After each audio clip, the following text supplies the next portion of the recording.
다음 세대 위기를 탈피하기 위한 한국교회의 노력이 계속되는 가운데 가정에서의 신앙 전수가 새로운 돌파구로 주목되고 있습니다. 중국 정부가 지난 2017년 파키스탄 선교사 피살의 배후로 국내의 한 선교단체를 지목해 논란이 되고 있습니다. 우리 사회 소외된 이웃을 섬겨온 고난 함께가 30년 사역을 기념하는 자리를 마련했습니다.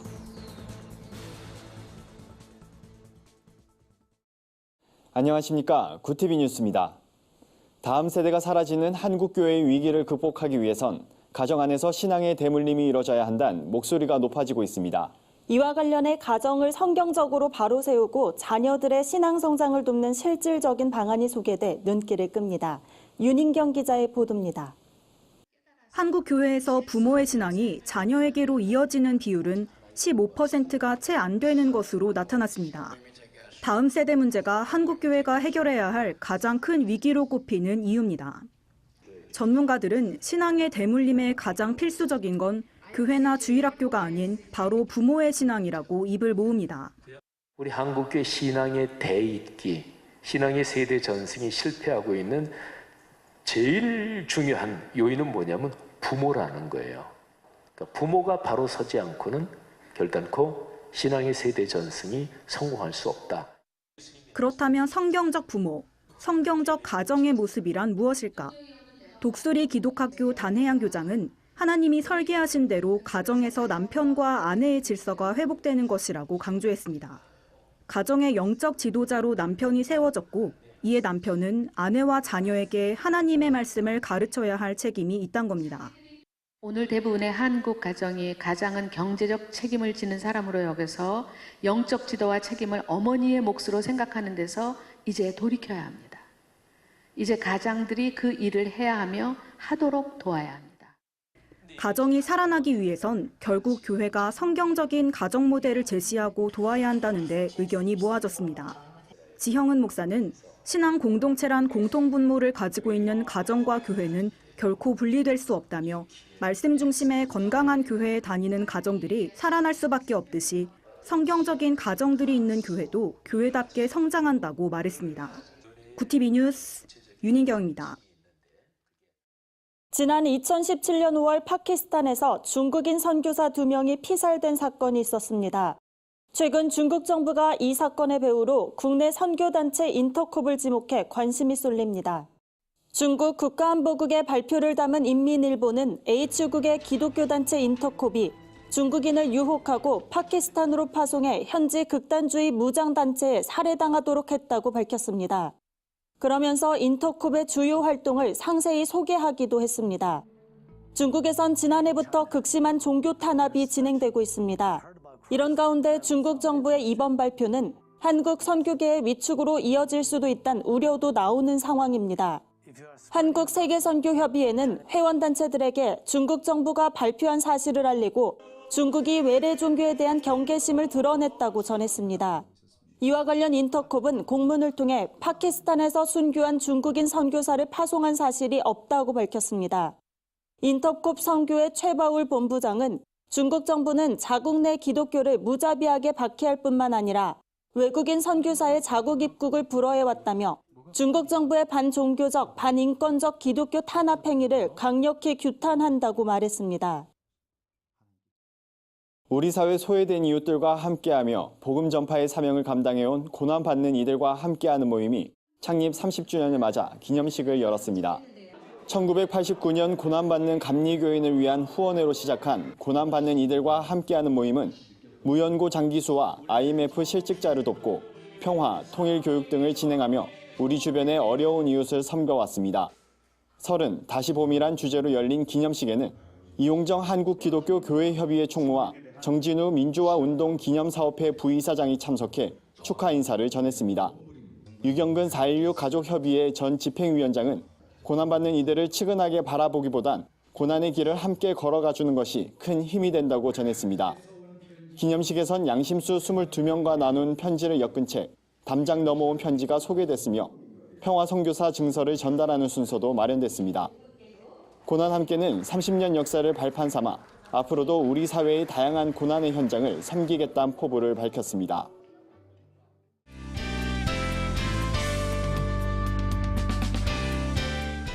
세상 속 크리스천들의 다양한 이야기를 만나보는 네포난의 교회입니다.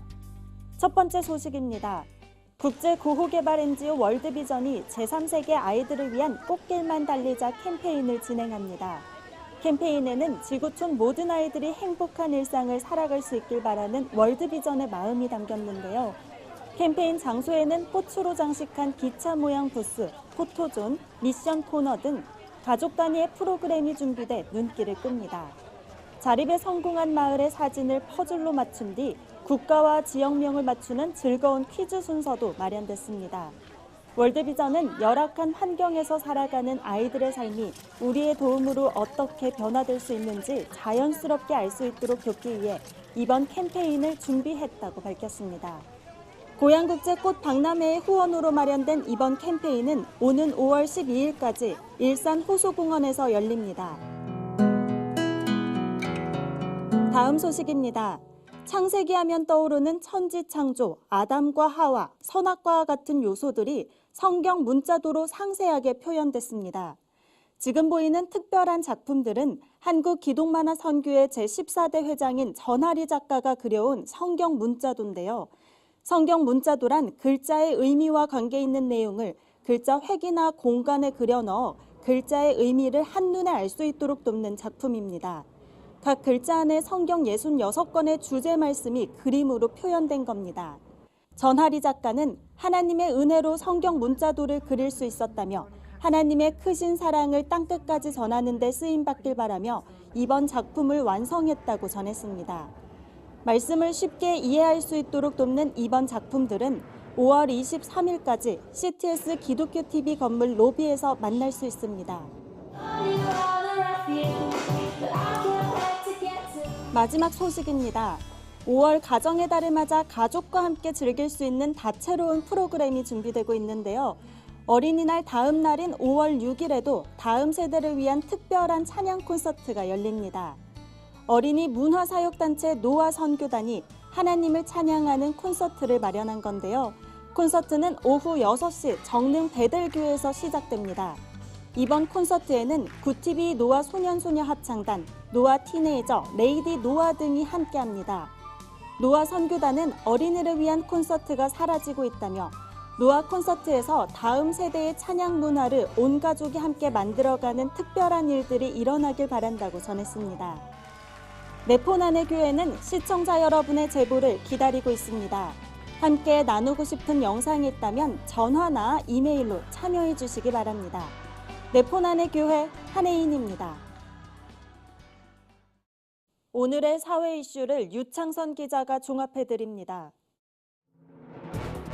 오늘의 이슈 포커스입니다. 여야 4당과 자유한국당의 극한 대립 끝에 공직선거법과 고위공직자 범죄수사처 설치법, 검경수사권 조정법안이 패스트트랙, 즉 신속 처리 안건으로 지정됐습니다. 선거법 개정안을 보면 국회의원 정수는 300명을 유지하지만 지역구 의석은 253석에서 225석으로 줄고 비례대표 의석은 47석에서 75석으로 늘어납니다. 선거 연령도 만 19세에서 만 18세로 낮아집니다. 공수처법은 검찰 권력을 분산 견제하고 고위공직자 비리행위 감시를 강화하는 내용이 핵심입니다. 검경수사권 조정법이 통과되면 검찰의 수사 지휘권이 폐지되고 경찰이 1차 수사권과 종결 권한도 갖게 됩니다. 우리나라의 2017년 국내 총생산 대비 연구개발 투자 비중이 이스라엘을 제치고 세계에서 가장 높은 것으로 조사됐습니다. OECD 주요 과학기술 지표에 따르면 우리나라가 2017년 R&D 집약도에서 4.55%를 기록했습니다. R&D 집약도는 GDP 대비 R&D 지출 비율을 의미합니다. 한국의 R&D 집약도는 2000년 2.18%에 불과했으나 2013년 4.15%로 상승하며 처음으로 이스라엘을 따돌리고 1위에 올라섰습니다. 반면 중국은 2017년 실질 R&D 지출액이 전년보다 7.9% 증가했지만 증가율은 1995년 이후 최저치를 기록했습니다. 전국 주택 1,700만 채의 공시가격이 공개됐습니다. 전국 평균은 지난해와 비슷한 수준으로 올랐지만 서울은 14.02%로 12년 만에 가장 큰 폭으로 상승했습니다. 이에 따라 공시가격이 9억 원을 넘는 서울의 공동주택 수는 20만 3천여 가구로 지난해에 비해 50% 넘게 늘었습니다. 공시가격 상승으로 고가주택의 보유세 부담도 크게 늘어날 전망입니다. 공시가격이 9억 원을 넘으면 종부세가 추가되기 때문입니다. 예를 들어 집값이 8억 원에서 10억 원으로 오르면 올해 보유세는 작년보다 42% 늘어난 315만 원을 내야 합니다. 3월 중 생산, 소비, 투자 등 산업활동의 주요 지표 모두 전월보다 늘어나는 이른바 트리플 증가가 나타났습니다. 2월에 트리플 감소가 발생한 것과 대비됩니다. 통계청이 발표한 산업활동 동향을 보면 특히 소비를 보여주는 소매 판매액 지수는 전월보다 3.3% 증가했습니다. 49개월 만에 가장 큰 폭으로 올랐습니다. 설비 투자는 같은 기간 10% 늘었습니다. 통계청은 2월 트리플 감소에 따른 기저효과가 나타났다며 반도체에서 생산이 늘어났고 소매 판매가 그동안 부진한 것에 비해 증가폭이 큰 점 등은 긍정적이라고 평가했습니다. 구티비 뉴스 유창선입니다. 주요 단신입니다. 기독교윤리 실천운동이 사랑의 교회 오정현 목사에 대한 최근 대법원 판결과 관련해 성명을 발표했습니다. 대법원은 오 목사의 위임 결의가 절차상 하자가 있다며 무효 판결을 최종 확정했습니다. 기윤실은 오 목사의 정직한 해명과 회개를 촉구했습니다. 선일감리교회가 굶주림과 질병으로 고통받는 세계의 어린이들을 위한 구제 선교 헌금을 샘복지재단에 전달했다고 밝혔습니다. 재단은 사순절 기간 북한 동포들의 생명을 살리기 위한 40일 캠페인을 진행했습니다. 모금액은 평양 제3병원 재건과 의료 지원에 사용될 예정입니다. 한국교회 총연합 교육협력위원회가 가정의 달 추천 도서 선정을 마무리했습니다. 한교총 교육협력위는 기독교 출판협회가 추천한 우수도서를 추천 도서와 권장 도서로 각각 선정했습니다. 이와 함께 독후감 공모전도 함께 진행하기로 하고 6월 말까지 접수를 받는다고 덧붙였습니다. 광림교회가 최근 몽골의 광림 어르비트 미션센터 기공 예배를 진행했다고 밝혔습니다. 센터는 현지 지역 주민들과 청소년을 위해 사용되며 예배실과 게스트하우스 등이 마련됩니다. 김정석 담임 목사는 광림 어르비트 미션센터가 그리스도가 살아계신 교회가 되길 원한다고 말했습니다. 이상으로 뉴스를 마칩니다. 구티비 뉴스는 인터넷 신문 데일리 굿뉴스를 통해서도 보실 수 있습니다. 시청해주신 여러분 고맙습니다.